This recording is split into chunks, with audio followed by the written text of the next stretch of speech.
বিয়ে বাড়িতে যাবো বলেই রেডি হচ্ছি। তো আমি কিন্তু একদম হালকা সাজুগুজু করি। আমাকে হালকা সাজুগুজু করলেই অনেক গর্জিয়াস লাগে। আর যদি আমি পার্লার থেকে সাজি তাহলে তো আমাকে চেনাই যায় না, অনেক পুরো চেহারাই আমার চেঞ্জ হয়ে যায়। এত ভারী মেকআপ আসলে আমার করতে ইচ্ছে করে না, তাই পার্লার থেকে সাজি নাই, নিজে নিজেই সাজলাম।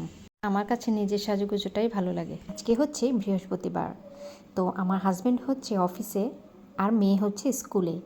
তো আমি অনেক আগে থেকে রেডি হয়ে বসে আছি ওদের অপেক্ষায়। তো ওরা কখন আসবে, এসে তারপরে রেডি হবে, তখন আমরা বের হব। আমার সময় যেন আর কাটছেই না। হ্যালো এভরিওয়ান, আসসালামু আলাইকুম। সবাই কেমন আছেন? আশা করছি সবাই খুব ভালো আছেন। এই তো ওরা চলে এসেছে। তো আমার হাজব্যান্ড রেডি হচ্ছে। ও যখন ইন করছিল তখন মিশা তো ওর সাথে সাথে ওভাবেই ইন করার চেষ্টা করছিল। তো মহিমা মাত্র গোসল করে এসেছে, তো ওকে বললাম যে তুমি চট করে একটু রেডি হয়ে নাও। তো আমরা এখন বেরিয়ে পড়বো। এখনও হচ্ছে 2টা বাজে। তো যেতে যেতে হয়তো প্রথম বেচ পাবো না, তারপরেও দ্বিতীয় বেচের জন্য একদম চেয়ার ধরে দাঁড়িয়ে থাকতে হবে। এই জিনিসটা আমার একদমই বাজে লাগে। আমার কাছে সবচাইতে জঘন্যময় জিনিস হচ্ছে এটা, যে আপনি যখন এক বেচ খাওয়ার পরে টেবিল ধরে দাঁড়ায় থাকতে হয়। তো আমরা হচ্ছে চলে এসেছি। এখন আমরা একটু ভেতর দিকে যাচ্ছি। তো এখানে বিয়ে হচ্ছে 2টা, আমরা ভুল করে যে অন্য একটাতে ঢুকে পড়েছিলাম, এই যেটা। তো পরে আমার হাজব্যান্ড ডাক দিয়ে বললো এটা না আমাদের, তো পেছন দিক থেকে আসো। পরে আমরা আবার চলে আসলাম। তো ভার্সিটিতে বিয়েটা হচ্ছে গেস্ট হাউসে। তো ওখানে 2টা বিয়ে হচ্ছে।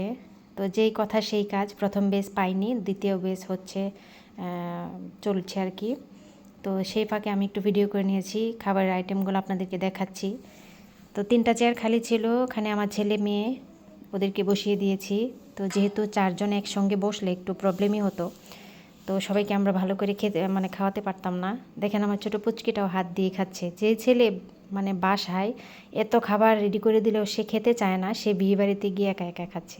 এদিকে ওনারাও দেখেন কত নীরবে বসে আছে। আর উনি হচ্ছেন আমার ননাস, ওনার সাথে একটু ভিডিও করে নিলাম। তো আমরা অবশেষে খাবারটা পেয়েছি। তো খাবারটা আমার কাছে মোটেও ভালো লাগে নাই, সত্যি কথা যেটা, আমার সত্যি কথা বলতেই ভালো লাগে। তো এদিকে বরও চলে এসেছে, বরের একটু ভিডিও করে নিয়েছি। এটা হচ্ছে বর। তো বর হচ্ছে ফরেস্ট অফিসার, বুঝতেই পাচ্ছেন উনি এস্টাবলিশড হয়ে বিয়ে করেছে। এই ফাঁকে আমার মেয়ে একটু মডেলিং করে নিল, আমার কাছ থেকে মোবাইলটা নিয়ে এসেছিল। তো উনি হচ্ছেন আমার ফুপু। তো যে ফুপুর বিয়ে খেতে এসে মেয়ের বিয়ে খেতে এসেছিলাম, এই যে বউয়ের নাম হচ্ছে উম্মে হাবিবা। বউয়ের নাম জিজ্ঞেস করেছিলাম, তো বললো উম্মে হাবিবা। একটু সে পর্দাশীল, তো আনইজি ফিল করছিল, আমরা ভিডিও করছিলাম দেখে। তো আমার হাজব্যান্ডকে বললাম ঠিক আছে থাক, আর করার দরকার নেই। তো বরকে দেখতে এলাম। এখানে একটু পানির ফোয়ারা ছিল, আমার ছেলে খুব খুশি। দেখছেন কেমন করে আদর করতেছে আমাকে। সে ঘুরতে পারলেই তার ভালো, ঘোরাঘুরি তার খুবই পছন্দ। ওরে বাপরে, লক্ষ্মী সোনা, চাঁদের কণা। সবাই খুব এনজয় করেছি। পড়াশোনার এত চাপ, পরীক্ষা চলে এসেছে, মাথায়ও অনেক চাপ। তো এই ফাঁকে আমিও একটু ফটোশ্যুট করে নিয়েছি। আজকে ছবি তুলতে তুলতে আমি বোরিং, এত ছবি তুলেছি। যাওয়ার পথে একটু পান সুপারি খেয়ে নিলাম। তো পান সুপারি খাওয়ার পরে আমার মুখে চাল চামড়া সবই চলে গেছে, কেমন যেন পানটা ভালো ছিল না। তো এদিকে আমি একটা কাজ করেছি এখানে, দেখেন। আমার কাছে খুব ভালো লাগছে জিনিসটা, কেউ কিছু মনে করবেন না, ফান করেই করলাম।